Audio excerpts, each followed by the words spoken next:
मी श्याम पाटील. आपण बघत आहात लेवा जगत न्यूज. शैक्षणिक वर्ष 24-25 करता प्रवेश देणे सुरू आहे. प्रागतिक शिक्षण मंडळ संचलित प्रागतिक खासगी औद्योगिक प्रशिक्षण संस्था बामनोद तालुका यावल या संस्थेत प्रवेश देणे सुरू आहे. महाराष्ट्र शासन मान्यता प्राप्त व केंद्र सरकार मान्यता प्राप्त व्यवसाय प्रशिक्षण संस्था फिटर व इलेक्ट्रिशियन या अभ्यासक्रमांसाठी प्रवेश देणे सुरू आहे. मोफत रजिस्ट्रेशन व प्रवेश अर्ज संस्थेत भरून दिले जातील.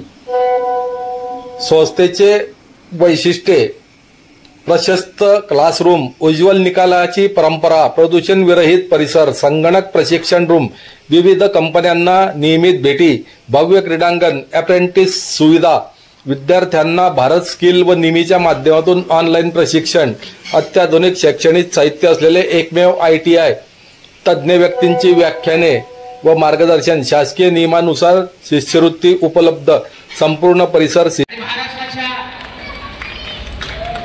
अभिनय पटलावरती ज्यांनी स्वतःचं नाव कोरलंय त्या कर्तृत्वानं ते अभिनेते भारत माता पिता त्यांना अभिवादन करतो.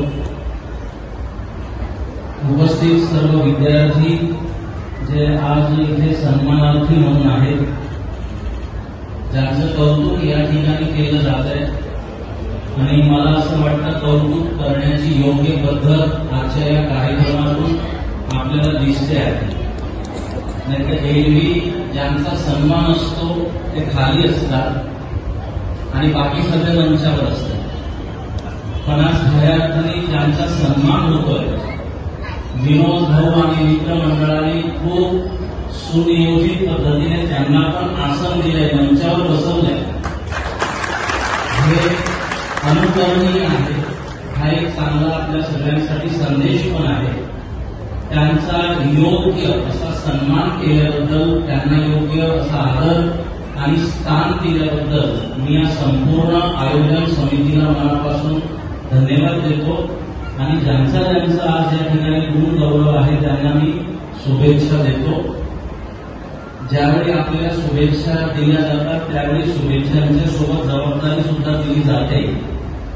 ज्यांचा सन्मान होतो त्यांनी हे लक्षात ठेवायचं असतं आणि आमचा परिसर हे सगळं लक्षात ठेवण्यासाठी ओळखला जातो. गुणवंत सर्व विद्यार्थी तसंच सर्व पत्रकार एकदम भेटे बांधून तयार आहेत, म्हणजे त्यांचाही सन्मानाचा कार्यक्रम या ठिकाणी दिसतोय. मी सर्व पत्रकार मित्रांना सुद्धा धन्यवाद देतो, शुभेच्छा देतो आजच्या तुमच्या या सन्मानाबद्दल.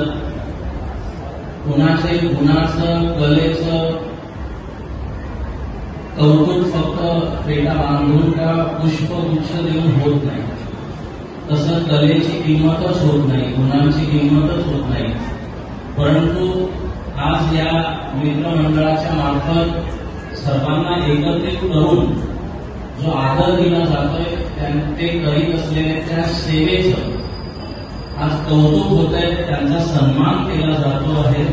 हे फार महत्वाचं आहे आणि त्या माध्यमातून तुम्हालाही प्रोत्साहन मिळतं, तुमच्या कार्याची नोंद घेतली जाते.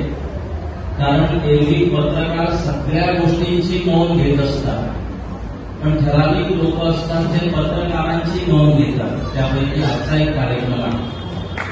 म्हणून मी सर्व पत्रकार बंधूंना पण शुभेच्छा देतो तुमच्या कार्याला, तुमच्या समर्पणाला आणि ज्या पद्धतीने तुम्ही सगळं काम करीत आहे. आणि आपल्या परिसरातील पत्रकारांचा तर धन्यवाद करणं किंवा त्यांना शुभेच्छा देणं आवश्यकच आहे. कारण याच परिसरातील पत्रकार असे आहेत जे रस्त्यासाठी पण भांडण करतात आणि आंदोलन करतात. मी तरी पहिल्यांदा ते ऐकलं की रस्त्यासाठी असो, अनेक विषय असो, त्यांच्यासाठी पत्रकार पण आंदोलन करतात. आपण सगळ्यांनी ते अनुभवलंय. असे कार्य तत्पर आणि ज्यांना खरोखरच आपल्या परिसरात वेगवेगळ्या पद्धतीने ही सगळी कार्य आपण एकत्रित येऊन केली पाहिजे असं तुम्हाला सगळ्यांना वाटतं, ते कौतुकास्पद आहे. इतर वेळी मला बोलायचा पत्रकारांसाठी वेळ मिळाला नाही म्हणून मी आजच त्याविषयी बोललो. तुम्ही सगळ्या त्या ठिकाणी उपस्थित आहात. तर तुम्हाला शुभेच्छा देतो. उपस्थित सर्व माता भगिनी आणि उपस्थित सर्व बंधू सर्वांना मी आजच्या कार्यक्रमानिमित्त शुभेच्छा देतो. बऱ्यापैकी पालक या ठिकाणी आज उपस्थित असतील. सर्व पालकांनाही धन्यवाद देतो. पालकांनाही शुभेच्छा देतो की योग्य पद्धतीने संस्कार देऊन आपण आपल्या पुढच्या पाल्यांना शिक्षण सुशिक्षित करण्यासाठी प्रयत्न करीत आहात. सुरुवातीला मी म्हटलं की भारत भवन किशोरीताई हे जे करीत आहे ही पण एक सेवा आहे. आणि मला विनोदचं कौतुक करावं असं वाटतं की मुक्ताईनगरच्या कार्यक्रमात त्यांनी अलकाताईंना बोलवलं. अलकाताई तुम्ही मुक्ताईनगरच्या कार्यक्रमात होतो. नंतर कार्यक्रम झाला बोलवडला. मी नसल्यामुळे मला माहिती नाही मंचावर कोण होतं. पण आता परत इथे भारत भवन आणि किशोरीताईंना बोलवून एक योग्य पात्र विनोद निवडला आहे की खरोखर त्यांच्याकडून पुढच्या पिढीने आदर्श घेतला पाहिजे अशी ती पात्र आहे. आणि मला अभिमान आहे की आमच्या मराठी चित्रपट सिनेमा असो, नाटिका असो वगैरे यामध्ये जेही कलाकार आहेत ते जमिनीवर आहेत आणि ते संस्कारी आहेत. त्यांच्याकडून आदर्श घ्यावे असे आहे. नाही तर सिनेसृष्टीकडे किंवा तुमच्या फिल्म इंडस्ट्रीकडे बघण्याची जी नजर आहे, दृष्टी आहे ती सध्या फार बदलते आहे.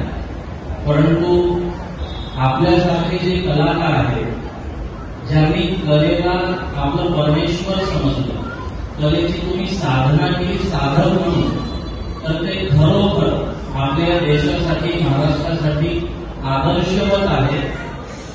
आणि तुमच्याकडून पुढच्या पिढीने आदर्श घ्यावा की हो एखादा कलाकार कसा असला पाहिजे, त्याच्या मर्यादा काय असल्या पाहिजे, त्यांच्यामध्ये संस्कार काय असले पाहिजे, त्यांच्यामध्ये विनयशीलता विनम्रता किती कशी असली पाहिजे. खरोखर हे आपल्याकडून शिकण्यासारखं आहे. जळगावच्या एका कार्यक्रमात मला वाटतं अश्विनीताई पण होत्या, तिच्या एका कार्यक्रमात होतो तेव्हाही मी बघितलं त्यांची विनम्रता भाविक आहे. तर त्यांची विनम्रता, ह्या दोघांची विनम्रता, अलकाताईंची विनम्रता, म्हणजे माणूस जो मोठा होतो ना, नाव लौकिकाच येतो. मी कायम मुलांशी बोलत असताना सांगत असतो की अपयश पचवता येतं. आज नाही म्हणजे 8 दिवसांनी. अपयश पचवणं सोपं आहे, पण आयुष्यामध्ये यश पचवणं फार कठीण आहे. आणि ज्याला यश पचवता येतं ना, सक्सेस, तो मोठा होतो, तो भारत होतो किंवा मग तो किशोरी होतो. जर यश पचवता, कारण आमच्या मुलांचं सध्या काय झालंय, थोडं यश मिळालं, कौतुक झालं ना की मग ते असे कुठेतरीच असतात, म्हणजे जमिनीवरच पाय आमचे राहत नाही आणि तिथे आपण संपायला सुरुवात होते. म्हणून यश पचवता आलं पाहिजे. आम्हाला जमिनीवर राहून जी जबाबदारी मिळाली ती एक सेवा म्हणून, एक साधक म्हणून या देशासाठी, या धर्मासाठी, या समाजासाठी मला एक चांगली सेवा मिळाली आहे असं समजून आम्ही ती साधना केली पाहिजे, ती सेवा केली पाहिजे. तसं या दोघांना मनोरंजन ही खूप चांगली सेवा मिळाली आहे. आणि दोघांच्या मनोरंजनामध्ये बोल पण असतो. तर आज सगळ्यांना हसवणं यापेक्षा सगळ्यांच्या प्रसन्नतेचं कारण बनणं, मला मुलं विचारतात आज सर्वात मोठी साधना, भक्ती, उपासना, व्रत काय आहे. तेव्हा मुलांशी बोलताना मी सांगितलं मोठ्यात मोठं व्रत, साधना, अनुष्ठान, जप, तप, इतरांच्या प्रसन्नतेचं कारण बनणं हेच तप आहे, ही साधना आहे. की मी कुणाच्या तरी प्रसन्नतेचं, आनंदाचं कारण बनू शकलो ना, ही सगळ्यात मोठी भक्ती आहे. म्हणजे आता सध्या अनेकांची भक्तीच दुःख देणारी ठरते. परंतु आमची भक्ती असली पाहिजे, माझ्यामुळे इतरांना मी प्रसन्न करू शकलो पाहिजे, हीच सेवा आहे. मुलांसाठी सांगायचं झालं तर विश्वास तुम्हाला जिंकवतो. तुमच्याकडे विश्वास असेल तर तुम्ही आयुष्यात प्रत्येक तुमचं जे गोल आहे, तुमचा जो एम आहे, तुमचं जे ध्येय आहे ते तुम्ही जागृत करू शकता. त्यासाठी आज भारत भाऊ आणि ताई इथे उपस्थित आहेत, किशोरी ताई. आज आपण यांना चीफ गेस्ट म्हणून बोलवून आपल्याला आनंद येतो की त्यांच्याशी प्रत्यक्ष भेट होते, त्यांच्यासोबत आपला फोटो येणार, प्रत्यक्ष त्यांना भेटायला मिळणार, बोलायला मिळणार वगैरे. परंतु जर दोघांची सुरुवात बघितली तर मला असं वाटतं की तो त्यांनी त्यावेळी जो केलेला संघर्ष आहे, हार्डवर्क, कशा परिस्थितीत त्यांनी ती सुरुवातीचे दिवस काढले असतील, किती दिवस उपवास, कोणती चॉईस नाही, मला हे आवडत नाही ते आवडत नाही, वडापाव मिळाला नाही, काम करायचं आहे, ते जे हार्डवर्क आहे आपलं 100% 100% त्यांनी दिलंय. जी परिस्थिती आली तिचा सामना केलाय, विश्वास ठेवलाय, मला करायचं आहे, ध्येय निश्चित केलं. उद्दिष्ट जागृत प्राप्त वरांनी बोधत. स्वामी विवेकानंद म्हणतात, उठा, जागृत व्हा आणि चालायला लागा. तोपर्यंत तुम्ही चालत राहा, जोपर्यंत तुम्ही ध्येय प्राप्त करू शकत नाही. जशी नदी असते, नदी वाहते ती तेव्हाच थांबते जेव्हा समुद्राला जाऊन मिळते. रस्त्यात खास खळगे आले, काय अडचणी आल्या, मार्ग काढते, पण ती थांबत नाही, समुद्राला मिळेपर्यंत थांबत नाही. तसं चरैवेती आपलं जीवन असलं पाहिजे. मुलांनी पण त्या परिस्थितीत आहे, त्या परिस्थितीमध्ये अमेरिकेच्या विद्यार्थ्यांचा जर विचार केला तर त्यांना स्वतः स्वयंपाक करून, झाड पूस करून, जॉब करून त्यांना शिक्षण करायला लागतं, पण ती मुलं करतात. आपल्याकडे आपण ऍडमिशन झाले की अगोदर आपण बघायला जातो मेस कोणती चांगली आहे. बापाला कळतं की बापाने 50,000 रुपये जे कमवले त्या पाठीमागे किती मेहनत त्याला करायला लागली आहे. आपल्याला मेहनतीची जाण नसल्यामुळे आपण म्हणतो पटकन 50,000ला काय विषय असं आपण म्हणतो.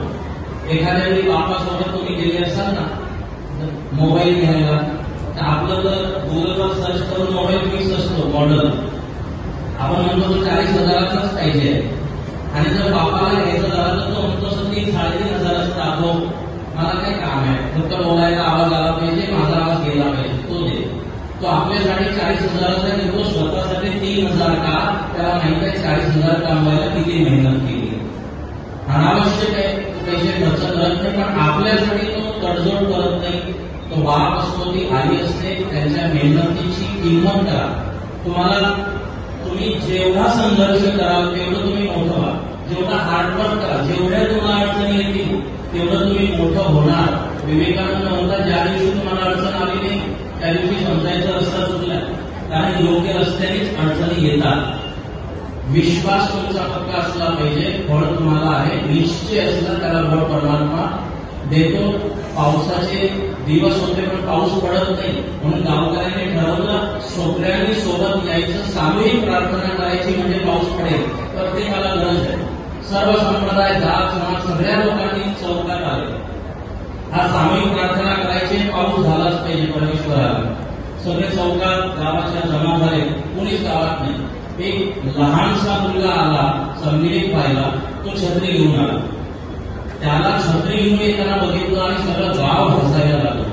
तो हसायचं कारण विचारतो तेव्हा ते म्हणतात की अजून प्रार्थना करणार आहोत, अजून प्रार्थना परमेश्वर ऐकणार आणि मग पुष्टी होणार, अजून प्रार्थना बाकी आहे. तू छत्री का घेऊन आलाय? तेव्हा तो मुलगा म्हणतो, मी छत्री यासाठी घेऊन आलोय, आपण सामूहिक प्रार्थना करतोय, मला विश्वास आहे सामूहिक प्रार्थना झाल्यावर पाऊस येणारच, म्हणून छत्री घेतली. तयारीशी आम्ही पाऊस होणारच, हे जे आहे होणारच, हा विश्वास आपल्या प्रत्येकामध्ये असला पाहिजे. त्यासाठी आमच्या परिसरातील या सर्व गुणवंत विद्यार्थी आणि संपूर्ण गुणवंत विद्यार्थी सर्वांना मी शुभेच्छा देतो. आणि सगळ्यांनी एक फोटोग्राफरने यांचा एक वेगवेगळा फोटो पण काढायचा, 2-3 फोटोग्राफर आहेत आणि त्यांना पाठवायचा तो प्रत्येकाला फोटो. आज सगळ्यांचे पत्रकारांचे पण एक काढतात सगळ्यांचे, कारण आज या गणवेशात आमच्या भगिनी पण आणि सगळ्यांची विद्यार्थी सगळे सुंदर दिसत आहेत गणवेशात. आणि यासाठी आपण खरोखर मनापासून विनोद भाऊचं कौतुक केलं पाहिजे, धन्यवाद केला पाहिजे त्या संपूर्ण आयोजनासाठी. की कोणताही स्वार्थ नसताना, कोणताही पाठबळ देणं नसताना स्वखर्चातून विनोद भाऊनी हे या पद्धतीचं आयोजन करायला फक्त फॉर्मॅलिटी सगळे करतात, औपचारिकता करायचं म्हणून, परंतु या पद्धतीची व्यवस्था जेव्हा मी मुक्ताईनगरला बघितली मला खूप आनंद वाटला. या पद्धतीने मुलांचा सन्मान करणं, पगडी बांधून व्यवस्थित तयारी, हे सगळं काय मलाही आवडलं, कदाचित आपल्या सगळ्यांनाही आवडलं असणारच.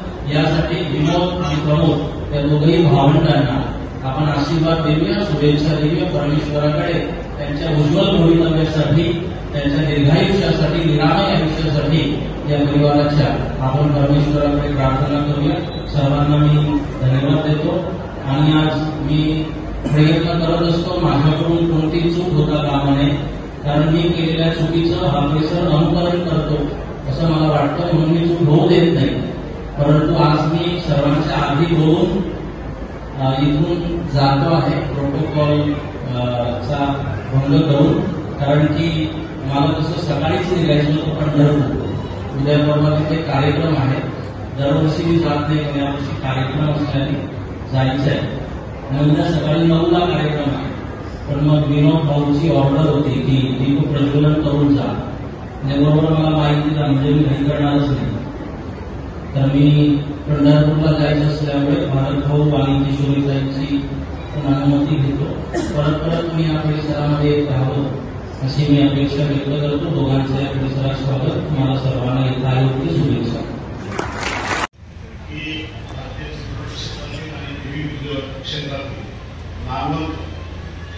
विनोद हा त्यांचा आधार असे भरत भाऊ. आणि त्याचप्रमाणे अनेक भारतीय मराठी चित्रपटामध्ये, हिंदी चित्रपटामध्ये त्यांनी काम केलं आहे. अशा आदरणीय किशोरीताई इथे उपस्थित आहे. त्याचप्रमाणे मातृदेवो भव पितृदेवो भव म्हणणारी संस्कृती, आई वडिलांना आदर्श मानून त्यांचा सन्मान आणि त्यांची योग्य भूमिका राखणारी पिढी आज कुठेतरी लुप्त होताना दिसत आहे. परंतु आदरणीय विनोद भाऊ आणि प्रमोद भाऊ यांच्या रूपाने हे सुपुत्र आता माता पित्यांची काळजी घेतात दिसत आहे. असे त्यांचे आदरणीय माता पिता आणि ते उपस्थित असलेले सर्व आदरणीय सन्माननीय विद्यार्थी बंधू, त्याप्रमाणे आदरणीय पत्रकार बंधू, उपस्थित सर्व भाविक बंधू. विद्यार्थी आपल्या जीवनामध्ये यशप्राप्तीसाठी सदैव प्रयत्नशील असतो. मला अधिकाधिक मार्क मिळावे, मी अधिकाधिक चांगला यशस्वी व्हावा यासाठी सदैव त्यांचा प्रयत्न असतो. त्यात काही यशस्वी होतात, काही अयशस्वी होतात. पण जी मुले यशस्वी झालेली आहेत त्यांच्या पाठीवर कौतुकाचे ठाम पडणं खऱ्या अर्थाने गरजेचं आहे. त्यांना आधार देणं खऱ्या अर्थाने गरजेचं आहे. आणि हीच गरज आदरणीय विनोद भाऊंनी ओळखली आणि या मुलांच्या पाठीशी बनवून त्यांना कौतुकाचे ठाम देण्याचा त्यांचा प्रयत्न सुरू आहे. त्याचप्रमाणे पत्रकार बंधूंचंही इथे स्वागत सत्कार होणार आहे, त्यांचा सन्मान होणार आहे. पत्रकार बंधू खऱ्या अर्थाने या समाजासाठी अतिशय महत्वाचे. पत्रकार हा समाजाचा आरसा असतो. मराठी पत्रकारितेला फार उज्ज्वल अशी परंपरा आहे. आदरणीय बाळासाहेब आंबेडकरांपासून झालेली मराठीची पत्रकारिता आहे आणि आदर्श अशी मराठीची पत्रकारिता आहे. माझ्या मते कदाचित या लोकांचा आक्षेप असेल तसे मला माहित नाही, परंतु मराठी पत्रकारितेची शुद्ध आणि स्वच्छ पत्रकारिता, उत्तम पत्रकारिता या भारतामध्ये कुठेही नाही. आणि म्हणून मराठी पत्रकारिता अतिशय उत्कृष्ट दर्जाची पूर्ण भारतामध्ये मानली जाते. आणि अशा प्रकारे सावल्याची पत्रकारिता खूप चांगली आहे. माझा त्यांचा उल्लेख केला की सर्व क्षेत्रामध्ये पत्रकारिता असते. मध्यंतरी मोठ्या आंदोलनामध्ये मुलांचा सत्कार करायचा, गृहस्थांचा सत्कार करायचा, कुठे अडचणी असतील त्या प्रत्येक प्रसंगी पत्रकार बंधू आपल्या स्वतःच्या खर्चानं हे कार्य करत असतात. म्हणून त्यांना सुद्धा धन्यवाद दिले पाहिजे. तुमचा सत्कार म्हणून खऱ्या अर्थाने गरजेचं आहे. तुम्ही अतिशय चांगलं कार्य करता आणि म्हणून विनोद भाऊ तुमचा सुद्धा सत्कार केला हे त्यांना धन्यवाद दिले पाहिजे. आदरणीय भारत भाऊ आपण या परिसरात आला, विनोद भाऊ आणि विदर्भाचा अन्याय दूर झाला कारण तुम्ही म्हणता विदर्भाला अन्याय होत असतो, विदर्भाचा अन्याय नक्की दूर झालेला आहे. कारण विदर्भानं या समाजाला खूप काही दिलेलं आहे. विदर्भानं खूप चांगली चांगली माणसं या समाजाला दिली आहे. आमचं सर्वात महत्वाचं तीर्थक्षेत्र त्याला आम्ही काशी म्हणतो. असं विद्यार्थी चांगलं बाबत जवळ आहे ते सुद्धा गुरुकुल आहे जे गोविंद प्रभू भविष्य देवता मानतो आणि असे अनेक महापुरुष या विदर्भाच्या मागे जन्माला आलेले आहेत आणि विदर्भाचे उपकार संपूर्ण महाराष्ट्र भूमीवर आहेतच आणि आपल्या लोकांनी हा नेतृत्व करण्यात विनोद भूमिका अतिशय आला या परिसरात आम्हाला आपले मनपूर्वक स्वागत विनोद असंच कार्य आपलं सदैव चालू ठेवा नक्कीच परमेश्वर आपल्या प्रत्येक कार्याला यश देणार आहे आणि ही संपूर्ण जनता समाज तुमच्या पूर्ण पाठीशी आहे एवढ्या श्री सांगतो आणि माझी थांबवतो प्रत्येक विद्यार्थ्यांच्या समोर सोहळ्याचा हा मानकरी त्या माध्यमातून इथे सावडेपर्यंत प्रवास केला आणि त्यांच्या बोलण्यामध्ये इतकी निराळसता होती. प्रत्येक जिथे जिथे मंदिर येत होते त्या नमस्कार करत होत्या. मी पण त्यांना बघून नमस्कार करत होते. म्हटलं हे कुठलं मंदिर होतं, अच्छा ते कुठलं मंदिर होतं, अच्छा म्हणजे नकळत अशा संस्कार करत चालल्या होत्या. आणि मी या परिसरात नवीन असल्यामुळे मला माहित होते कुठले कुठले मंदिर आहे, कुठल्या गल्ल्यांमध्ये आजच्या कुठल्या ते गल्लीच्या आतमध्ये कुठलं मंदिर आहे ते त्यांच्यासाठी नमस्कार करत होत्या माझ्याबरोबर गाडीत बसून. आणि 5 वर्ष त्या स्वतः सरपंच राहिल्या आहेत. करोनाच्या काळामध्ये त्यांनी अतिशय सेवा केली आहे गरजू लोकांची आणि तेच संस्कार घेत विनोद भाऊ आज तुमच्या समोर समाज कार्यकर्ते म्हणून उभे आहेत. निरपेक्षपणे त्यांनी हा आज इतका सुंदर सोहळा आयोजित केला आहे. याआधी त्यांनी जे सोहळे आयोजित केले त्याच्यामध्ये प्रिया बेर्डे आल्या होत्या, अलकाताई आल्या होत्या. तर हे सगळं आपल्याच आसपासच्या परिसरात एक चांगलं वातावरण निर्माण व्हावं आणि आपल्या जे विद्यार्थी आहेत त्यांनी एवढी मेहनत घेतली आहे, तेवढे यशस्वी झाले आहेत आणि त्यांच्या पाठीवर कौतुकाची थाप द्यावी म्हणून असा सुंदर कार्यक्रम त्यांनी आयोजित केला आहे. त्यासाठी खरंच त्यांचे कौतुक आणि विनोद भाऊसाठी खूप जास्त टाळ्या झाल्या पाहिजे. तुमच्याकडे बघून ना मला माझे विद्यार्थीचे दिवस आठवतात. म्हणजे मी 14 वर्षाची नाही 12 वर्षाची होती तेव्हा नाटकामध्ये काम करायला सुरुवात केली आणि माझ्यासाठी तारेवरची कसरत होती. म्हणजे शाळेतही जायचे, रिहर्सल्सला जायचे, प्रयोग करायचे नाटकांचे आणि ते करता करता शिक्षण पूर्ण केलं मी. म्हणजे शाळा, कॉलेजमध्ये पदार्पण करतात, चित्रपटांमध्ये पदार्पण केलं. प्रेम करूया फुलं फुला, माझामध्ये करोडपती हे सगळे मी 11वी-12वीत असताना चित्रपट आणि करता करता जन्मू मंगू, बाळाचा ब्रह्मचारी. म्हणजे मला अजूनही आठवतं की TY-BCOMच्या परीक्षेचा जो रिझल्ट होता मी फर्स्ट क्लास मार्कांनी पास झाले होते कारण अभ्यासाला खूप वेळ नव्हता मिळाला. जेवढा वेळ मिळाला त्याच्यामध्ये मला काहीतरी 68% मिळाले होते BCOM मध्ये आणि तेव्हा मी पेढे पाठले होते त्या सेटवरती आणि तेव्हाही असेच पत्रकार बंधू आले होते आणि त्यांनी माझं कौतुक केलं होतं. तेव्हा शाळा कॉलेज सांभाळतं घरी पुस्तक सांभाळते. तर त्यांना ही एक जुनी म्हण आहे, 2 दगडांवर पाय नका ठेवू. आजची गरज आहे मल्टीटास्किंग, सगळं करा. मी तर आपल्या मुलांना सांगेन की तुम्ही सगळं करा, जी हाऊस मौज आहे तीही करा, अभ्यासाकडे तितकंच लक्ष द्या कारण अभ्यास हा तुम्ही या वयात करू शकता. एक साधारण 20-25 वयापर्यंत तुमचं जे अभ्यास करायचं शिक्षण घ्यायचं जे वय आहे त्याच्यावर तुम्ही खरंच खूप फोकस करा कारण याच्यानंतर मग तुम्हाला शिक्षण नाही एवढं घ्यायची इच्छा होणार, मग तुमचं करिअर सुरू होईल.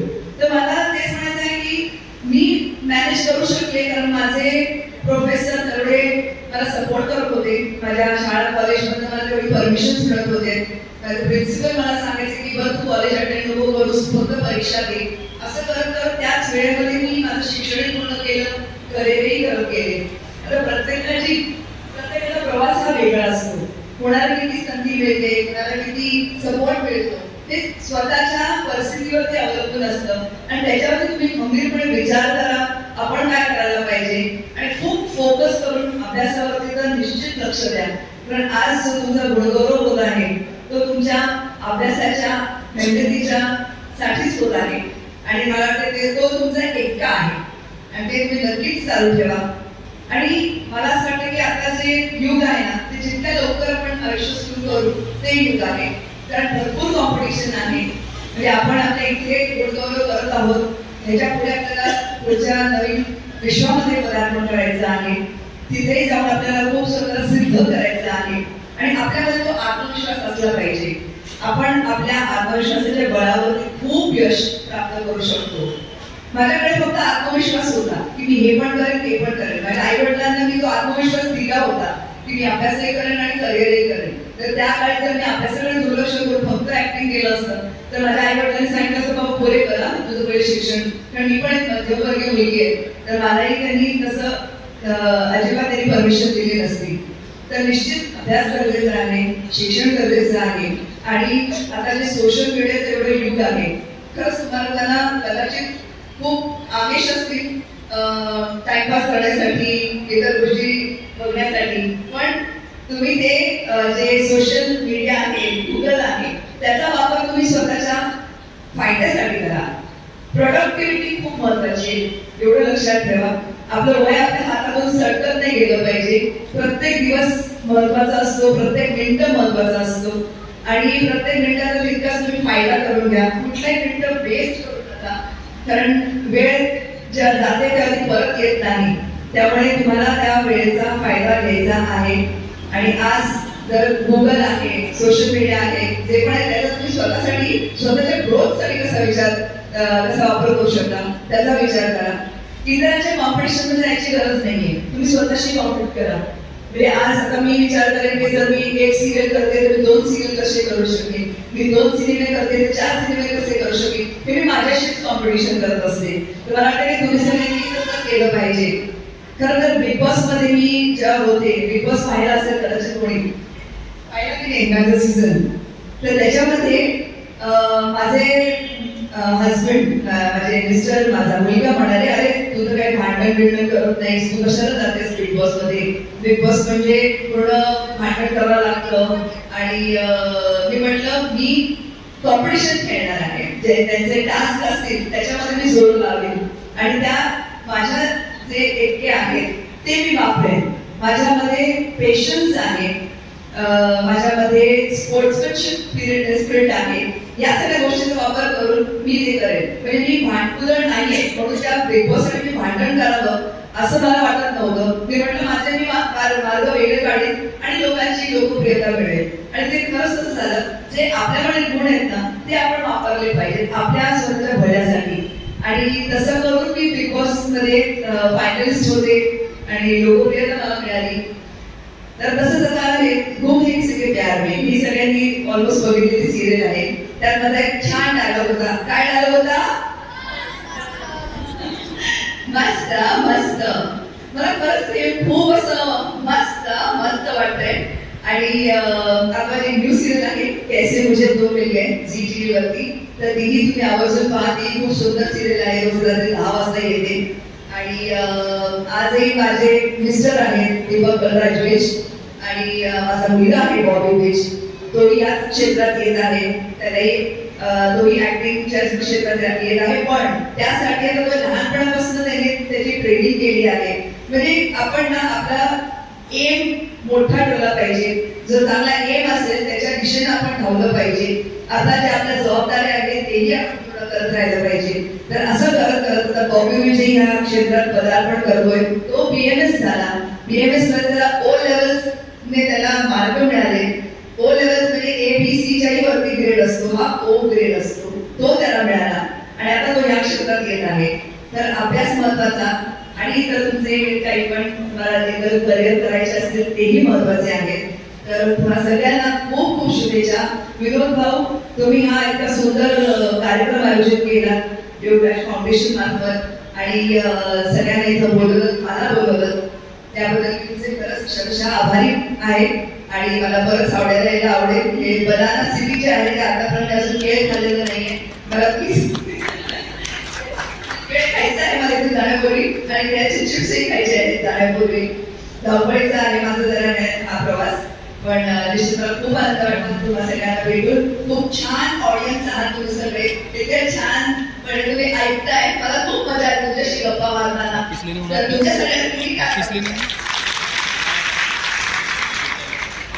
धन्यवाद.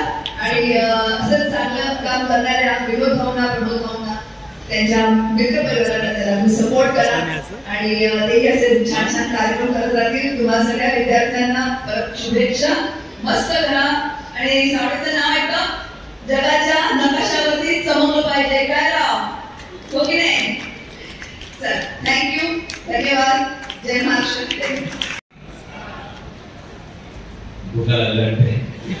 नमस्कार नमस्कार. आदरणीय मंच,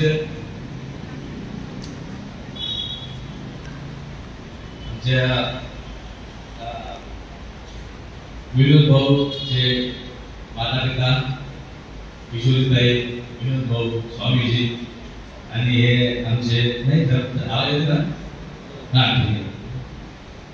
आणि हे द्यायच्यासाठी खास आम्ही आलो. हे आमचे गोड गोंडस होतकरू हुशार विद्यार्थी पत्रकार बंधू भगिनींनो, काय आहे, लय वेळ झालेला आहे खरं तर आहे ना. खोटे असं वाटत का एका दिवसा उपवास आजच करू दे भाऊ आपल्याला देवाचा टाईम झालाय, ताटं वाटं भाऊ राहिलेलं आहे. हे एक गोष्ट आहे. आता कौतुकानं फेटे घालून दिलेले आहेत. आता कधी घरचे माहित नाही, पण त्याची परिस्थिती त्याची माहित आहे. कारण बऱ्याच कार्यक्रमात आम्हाला फेटे घालावं लागतात आणि मग ते डोकं साजवते. आमच्या पोरीचा तर केस जास्त असल्यामुळे त्याला इकडून हात टाकू, तिकडून हात टाकू, काय करू, अशी सगळी परिस्थिती त्या फेट्यामुळे होऊन जाते. पण काय हरकत नाही, तुम्हाला फेटे घातले याचा अर्थ असा आहे की तुम्ही काहीतरी बाकीच्यांपेक्षा जास्त अचूक केलेलं आहे, तुम्ही जास्त मोठे झालेले आहे. फेट्याच्या माध्यमातून तुमचं डोकं जे आहे ते इतरांपेक्षा मोठं झालेलं आहे. त्याच्यामुळे जेव्हा आपण फेटा घालतो तेव्हा आपल्याकडे सर्वसामान्य लोकांतून बघण्याची दृष्टिकोन अलग असतो. आपण वेगळ्या पद्धतीने लोक आपल्याकडे बघत असतात. काय हरकत नाही, थोडा वेळ सहन करा. आता जास्त सल्ले काही मी देणार नाहीये. खरं तर विनोद भाऊचं मी कौतुक करतो की त्यांनी हा कौतुक सोहळा आयोजित केलेला आहे. कारण काय असते, आपल्या खोटे कौतुक पाहिजे असते आणि आपले पाप असे असतात तर ते कौतुक करतच नाही. त्यांनी म्हटलंय असं वाटते का काय आपलं बरोबर दुश्मनच आहे का, ते असा परेशान करते. म्हणजे बऱ्याच घरात असं राहते का बाप यायच्या आधी आता बाप ऑफिसहून येणार आहे किंवा एखादा आपल्या दुकानातून येणार आहे, त्याच्या आधी असं आता म्हणतो मोठी खेळत राहते. बाप येऊन राहिला, खबर लागली अशी तर लगेच कोपऱ्यात पुस्तक बिस्तक काढून आई पीठ एकदम रेडी असं राहते सगळं वातावरण. म्हणजे तुम्ही एक गोष्ट लक्षात घ्या. आणि बापाला असं वाटते का आपला दरारा काय आहे, भले तो बाहेर शिवेर काढतात साहेब, पण घरी आल्यानंतर आपले पोरं झाले काय दरारा आहे. ज्या घरात बाप येऊन राहिला एक म्हणून पोरं घाबरत असतील, ते भीती वाटत असेल तर सगळ्यात अपयशी बाप कोणता तर तो आहे. आपल्या घरात गेल्यावर आपलं पोरगं पोरगी आपल्याला बिलंदीच पाहिजे, आपलं कौतुकच केलं पाहिजे, हे आहे बापाचं काम. पण आपण काय होतो का आपण कॉम्पिटिशन मध्ये काय करतो का त्याला किती भेटले, अरे तुझ्यापर्यंत 94 हे पाहिजे तू, दोन कमी भेटले होते त्याने 95 भेटले, तुझे 1.5 कमी भेटले. मला अशा बापाला असं विचारायचं वाटते खरंच यायची ना मार्कलिस्ट काढायला पाहिजे शाळेत 5वी पासून ते 10वी पर्यंत आणि किती पर्सेंटेज होते. ठीक आहे, काय आहे हे गोष्ट लक्षात घ्या. हे आता काही फार राहिलेलं नाही आहे. पर्सेंटेज किती भेटले काय तुम्हाला सांगतो मोठं आहे का विद्यार्थी ह्या भांगडीत पडून तुम्ही किती मार्क भेटले किती मार्क गप्पा लक्षात घ्या, लाईफ लक्षात घ्या, जीवन लक्षात घ्या. गोष्टी आहेत ह्या तुम्हाला कोणतंच पुस्तक शिकवणार नाही. ह्या आपण आता झालं तर आपले भाजीपाला आणायला जातात काय सांगा हो माऊली जाते तुमचं बरोबर डायरेक्ट तुमचं बरोबर ते सांगा सामाना कोथिंबीर रावला आणले आहे कुठं नाही आणलं कधी लाज होते पथ्य लाजा काय काय हे मला समजलं नाही. पण असंही काही नाही बाबा आपलं राजवाडी खंडात जन्म झाला असे काही सर्वसामान्य तुम्ही कोणते काम सांगा अजिबात तुमचा सगळ्यात दुश्मन जर कोण असेल तर लक्षात घ्या तो मोबाईल आहे. एक नंबर मोबाईल वोगावात बायकाने टाळ्या लावून घेतलेलाच आहे पण तिचे काही मोबाईल वेळ कमी नाही आहे. जरा आपण त्या स्पर्धाचे व्हिडिओ भले एक गोष्ट समजत नाही कोणत्या हा विचार करते तर आपली माय दिवसभर रेसिपी पाहते मोबाईलवर ह्याची रेसिपी पाय त्याची रेसिपी पाय पण हे तो करत काहीच नाही. एखादं काही तर काय पाहिजे का आज रेसिपी पाहिजे तर काय हे केलं बिघडे ना प्रत्येक चांगलं झालं पाहिजे असं नाही पण ते असं करत नाही. म्हणजे आपल्या जीवनाचा लय वेळ ऐकून काय बोलतो लय वेळ वाया झाला त्या मोबाईलवर. पण आमचं कसं आहे आमचा धंदा आहे त्याच्याबरोबर आमचं पोट भरतं. आम्ही तुम्हाला अलग अलग व्हिडिओ टाकतो आणि अलग अलग तुम्ही पाहत नाही पण किती पाहायचे काय पाहायचे तुमचं तुम्ही समजलं का. कारण त्या स्टोरी मध्ये किती वेळ चालला हे आपल्याला समजत नाही. जसे महाराज मगाशी म्हणले छोटासा मोबाईल कोठेला घेऊन दिला तर ते चालत नाही ते अँड्रॉइड आणि आयफोन पाहिजे. तर असं सगळं परिस्थिती अशी बदलत चाललेली आहे. पण तुम्ही एक गोष्ट लक्षात ठेवा मार्क तुम्हाला कमी भेटले जास्त भेटले हा काहीच फरक पडत नाही. म्हणजे याच्यावरून करिअर कधी घडत नाही. तुम्हाला नेमकं काय करायचं त्यासाठी शाळा कॉलेज अत्यंत आवश्यक गोष्ट आहे. लॉकडाऊन मध्ये मला सगळ्यात जास्त वाईट काय वाटलं असेल त्या कोटीचं कॉलेज बंद झालं ह्या कोटीने शाळा बंद झाल्या. कारण पुस्तक जे तुम्हाला शिकवते माझ्या स्वतःचं म्हणणं असं आहे का वातावरण शाळा कॉलेजचं जे वातावरण आहे हे तुम्हाला त्या पुस्तकापेक्षा चौपट पाचपट गोष्टी शिकवते. तुम्ही पुस्तकं वाचून तुम्हाला नोकरी लागत तुम्हाला चांगलं लागत भेटत नोकरी लागत पण ते नोकरी टिकवायची कशी ते करायची कशी त्यात प्रगती कशी करायची हे तुम्हाला तुमचं मार्केट सांगल तुमचा समाज सांगल तुमची शाळा सांगल तुमचे मित्र सांगतील. हे कुठल्याच पुस्तकात नाही आहे. त्याच्यामुळे नोकरी तुम्हाला भेटले मी ही नोकरी खरं सांगतो तुम्हाला मला भेटली नोकरी काही मजा नाही. नोकरी भेटते कोणाला पण माहोल कसा तयार करतो आपण बऱ्याच म्हणतो काहीच नव्हतं 10 वर्षापूर्वी बिघडलं हा आला असं काही दुकान टाकलं हे झालं जादू नाही लक्षात ठेवा. तुम्हाला वाटतं जादू झालं याला एखादा महाराज प्रसन्न झाला त्याला आशीर्वाद दिला असं नाही आहे.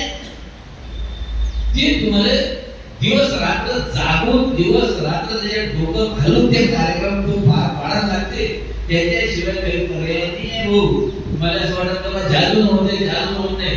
बरेच आपल्याला कुठे असं वाटते की मी काळीच आहे मी भुकीच आहे मी झाडीच आहे होते ना मग त्याला काय फरक पडते. त्यानं तुमच्या शारीरिक उंचीनं जाडीनं तुमच्या नाकानं तुमच्या रंगानं काही फरक पडत. पण आपल्यामध्ये कापणी शिक्षणामध्ये भरलेले आहे हेच काही मॅटर पैसेच नाही आमची परिस्थितीच नाही आहे. काय नाही परिस्थिती आपण निर्माण केली पाहिजे. परिस्थिती आपण बदलली पाहिजे. कोणत्या परिस्थिती जन्म घालायला आपल्या हातात नाही आहे पण आपली परिस्थिती कुठून कुठपर्यंत नेली पाहिजे हे आपल्याला टाकायला पाहिजे. त्याच्यासाठी तुम्ही जे काम कराल जे म्हणजे महाराज म्हणाल ते एकदम बरोबर आहे. जे म्हणाल ते झालंच पाहिजे झालंच पाहिजे त्याच्याशिवाय काहीही पर्याय नाही. आणि भीती नका म्हणजे कबीर बाबा काय म्हणतात कबीर बाबाचा एक डोळा आहे. कबीर बाबा म्हणतात की दंत कहे जीव से दांत हमने जीव संत के दंत कहे जीव से हम है 32 तू अकेली माय म्हणजे एवढ्या 32 दाताच्या मध्ये एक जीव आहे दंत कहे जीव से हम है 32 तू अकेली माय जरा चला दिए तो फिर कहां जाए कुठं जाणार जीव कुठं जाणार एक जीव आहे पण जीव काही कमी नाही ते जीव आहे जीवेला उत्तर बघा जीव असं म्हणते कि जीव कहे दंत से तुम हो 32 मैं अकेली माय तुम हो 32 मैं अकेली माय जरा टेढ़ी चलूं तो 32 ही गिर जाए काम जीवे का काम बोलणं जरा जे झाले पडले रक्कत पडली आहे तसं आहे त्यामुळे तुम्ही एकटे आहे तुम्ही दुसरे आहे तुम्ही खेड्यात जन्मले तुम्ही मला आणि सगळ्यात जास्त कौतुक काय आहे दुनिया माझं कौतुक काय आहे तुमचा बेनिफिट काय आहे तुमच्या आयुष्यातला की तुम्ही छोट्या शहरात जन्मले तुम्ही खेड्यात जन्मले हे बेनिफिट बऱ्याच लोकांना हे नुकसान वाटते पण हे बेनिफिट आहे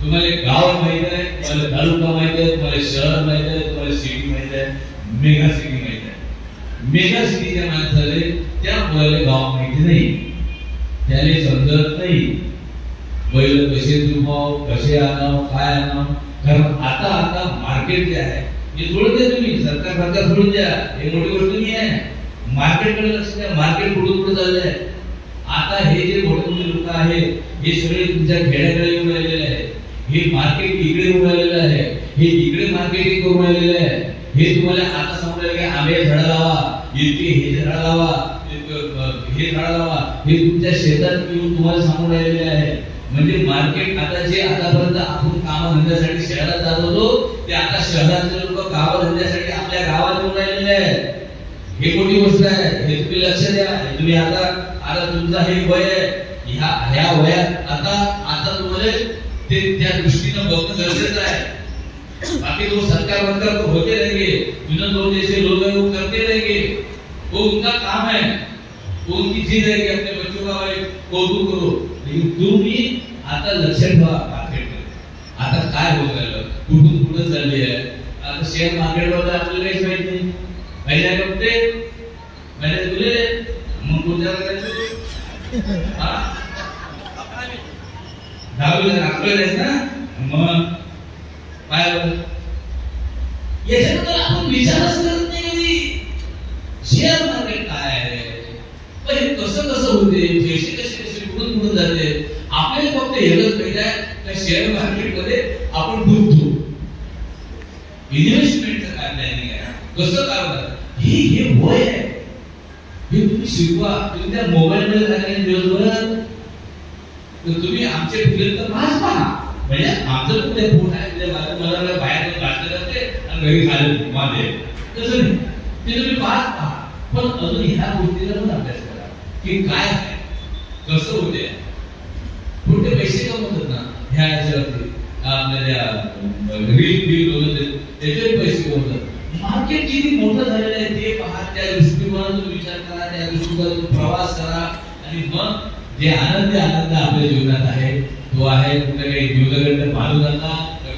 इकडे झाला तिकडे झाला मी जास्तच काळ आहे मला काही जेवढंच नाही राहिलं असं काही तुम्हाला सगळं जमते फक्त हिंमत लावा आपल्यामध्ये हिंमत जरा लावत नाही जरा कमी पडते आई बाबाला पण माझं सांगणं आहे का मोठे जरा थोडंसं सपोर्ट करा म्हणजे असं काही नाही तिच्या आई बाबाला सपोर्ट तर मोठे मला मुल्या तिकडे सिगरेट जोडून राहिला तिकडे तंबाखू सोडून राहिला तसं नाही त्याचा काही फायदा नाही आहे मी तुम्हाला सांगतो त्या व्यसनाचा काही फायदा होत नाही म्हणजे नंतर आपल्याला कंटाळा येते त्याच्यामुळे त्याच्यात पडूच नका त्याच्याकडे जाऊच नका कारण आता असं आहे तेव्हा पहिले कसं होतं एक गोष्ट इथंच भेटते एक गोष्ट तिथं भेटते आता कोणतीही गोष्ट कुठेही भेटते लहानपणी आमच्या गावात आम्ही गाड्या पाहू एक कॅम्पेस्टर कार होती ते दिसे फक्त आणि एक फियाट होती ते दिसे आता कुठल्याही खेड्यापाड्यात जा तुम्हाला